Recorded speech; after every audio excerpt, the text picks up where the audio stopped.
Jorge Gómez Peralta es un docente de la ciudad de Cartagena que desde hace mucho tiempo viene desarrollando proyectos literarios, primero como columnista de periódicos como El Espectador, El Universal, en la parte cultural, colaborador en El Heraldo, en La Patria de Manizales. En fin, soy una persona con mucha vocación hacia la lectura y sobre todo hacia la escritura. ¿Qué lo motivó a escribir este tipo de historias? Desde mis inicios como estudiante presenté esa vocación hacia la lectura, leía los clásicos, El Tesoro de la Juventud, luego pasé a leer obras de otra dimensión como la Ilíada, la Odisea, la Divina Comedia, Don Quijote de la Mancha. Y así luego de cada experiencia que iba desarrollando con las lecturas, pues fui trascendiendo y ubicándome con otros géneros. Quizá eso me ha dejado una experiencia muy satisfactoria al escribir los textos que ya he publicado, como son Escalas, Entre barriletes y palomas, Ha vuelto a llover esta noche.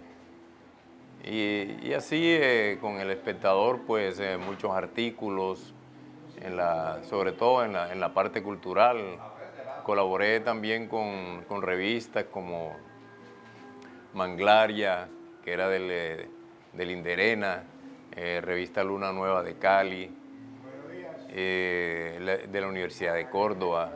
En fin, ha habido bastante actividad en este asunto de leer y escribir. ¿Por qué Historias de la Noche? Pues el título es un poco sugestivo, pero más que todo porque los temas están enfocados en horas de la noche y como son las horas que yo utilizo para escribir, pero realmente los textos tienen que ver con la noche. Por ejemplo, en el primer texto, el primer cuento, Ha vuelto a llover esta noche, pues ocurre en horas de la noche.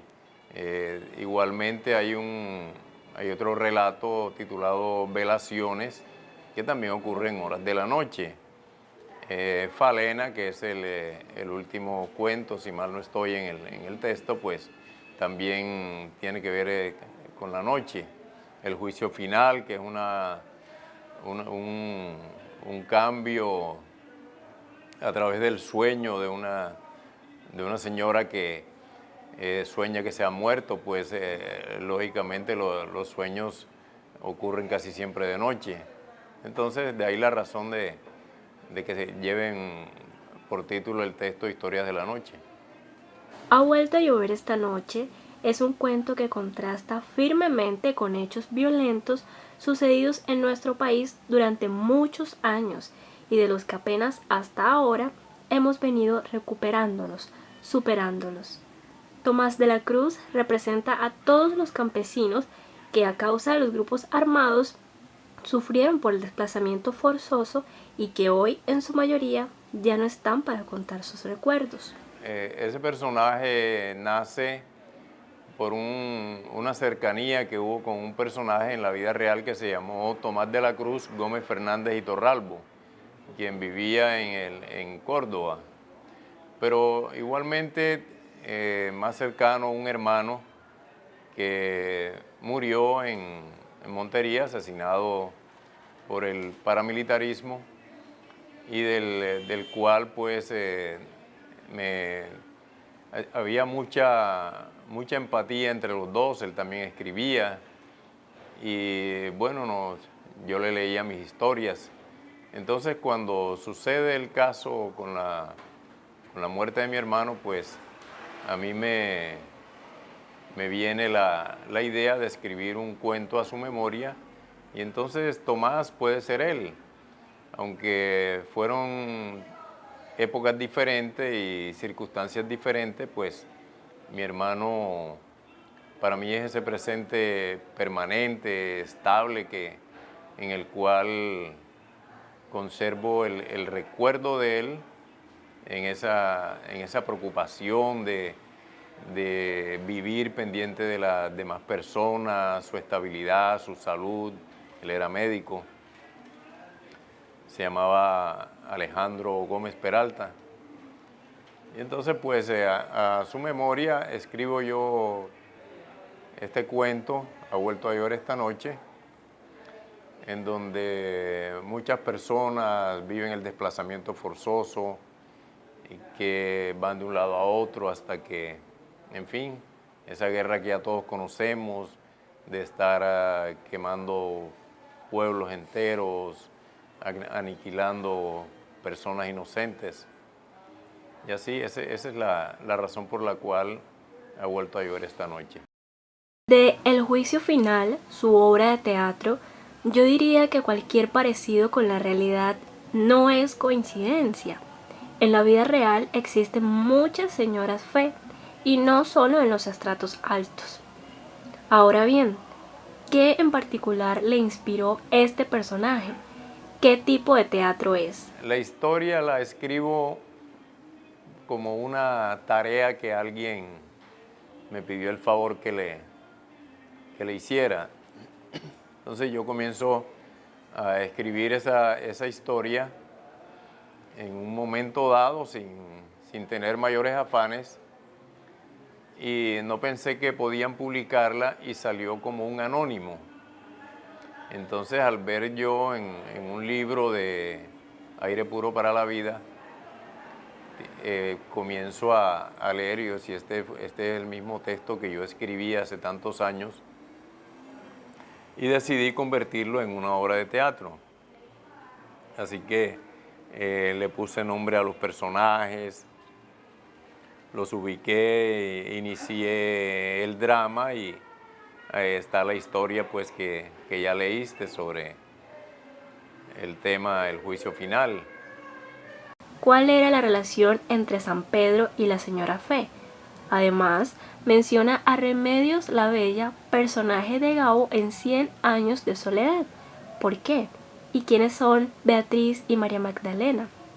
Bueno, esos personajes ya conocidos, Remedios la Bella, de Gabo, Beatriz, la de Dante Alighieri en la Divina Comedia, pues son personajes que simbolizan la pureza.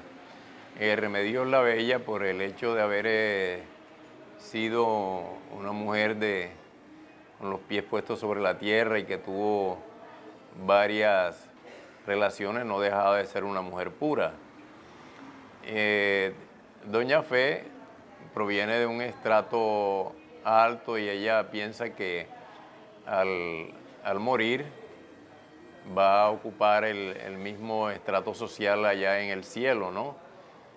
Y se da cuenta de que lo que está ante sus ojos es algo diferente, debe reunir ciertos requisitos valiéndose de su humildad y de las buenas costumbres, más no de los hábitos que hereda una persona cuando cambia de estrato y está por lo alto. Entonces, Doña Fe es esa persona rica que piensa que al morir allá en el cielo la van a estar esperando con una casa de oro. Y es precisamente lo que San Pedro está ofreciendo, pero ese paraíso en el cielo no es más que un estatus a sus buenas costumbres. Eso es lo más importante, pues, que hay en el contexto de la historia del juicio final. Finalmente, si es el cielo, ¿por qué no ascienden guerrilleros corruptos y usureros? Esto bajo la premisa de que todos nos arrepentimos en algún momento de la vida y que si el arrepentimiento es sincero, podríamos subir al cielo. Pues es obvio, igualmente hubiera podido ser un guerrillero, un magnate. Allá la situación es igual para todos, nosotros juzgamos acá en la tierra, pero allá en el cielo, ¿quién juzga de esa manera, no? Es simplemente algo utópico en el cual la enseñanza que deja el texto es que debemos ser, aún estando con muchas comodidades, lo importante es que seas una persona humilde, de todo a todo. El relato de Falena parece ser muy personal. De alguna manera evoca recuerdos de su hermano Alejandro. ¿Por qué? ¿Qué detalles asemeja a lo vivido con su hermano? ¿Qué más escribió esas noches en las que apareció Falena? ¿Por qué la llamó así? Falena es el nombre que se le da a las mariposas nocturnas. Esas mariposas que se meten en las casas por la noche y espantan a los niños y a personas que creen en malos agüeros. Dicen que cuando esa mariposa entre es porque hay visita o que alguna cosa mala va a suceder. Pero en este caso, esa mariposa se mete en el apartamento donde yo viví y empieza a revolotear y se para precisamente en un cuaderno donde yo tengo un poema dedicado a mi hermano Alejandro, fallecido como ya expliqué anteriormente, y comienza la historia en que ella se queda inmóvil y yo comienzo a escribir en una hoja aparte todo lo que estoy sintiendo en esos momentos. La mariposa no se mueve para nada, queda estática. Total es que cuando ya la madrugada está avanzada, tipo 4 de la mañana, yo suspendo y la mariposa se queda ahí.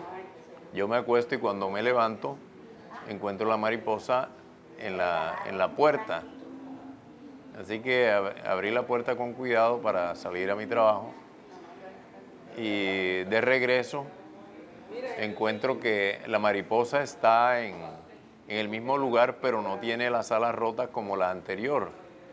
Entonces ahí comienzo yo a hacer la historia sobre Falena y el reencuentro espiritual con mi hermano Alejandro.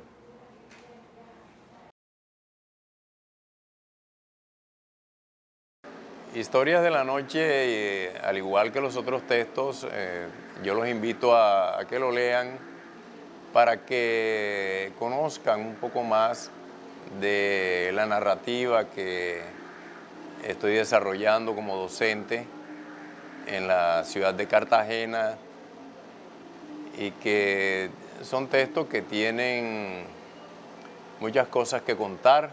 Yo invito a todos los estudiantes y docentes a que adquieran estos textos para que puedan tener una noción más clara pues, sobre mi persona, sobre quién es Jorge Gómez Peralta como docente, como escritor, el por qué un docente en esta área pues, debe estar muy estrechamente ligado con lo que produce y expone, e invitarlos a todos también a que escriban, se casen con la literatura, que es la mejor manera de serle fiel a las cosas que uno imagina, que uno crea, que uno enseña. Eso es lo que a mí más me produce satisfacción, pues.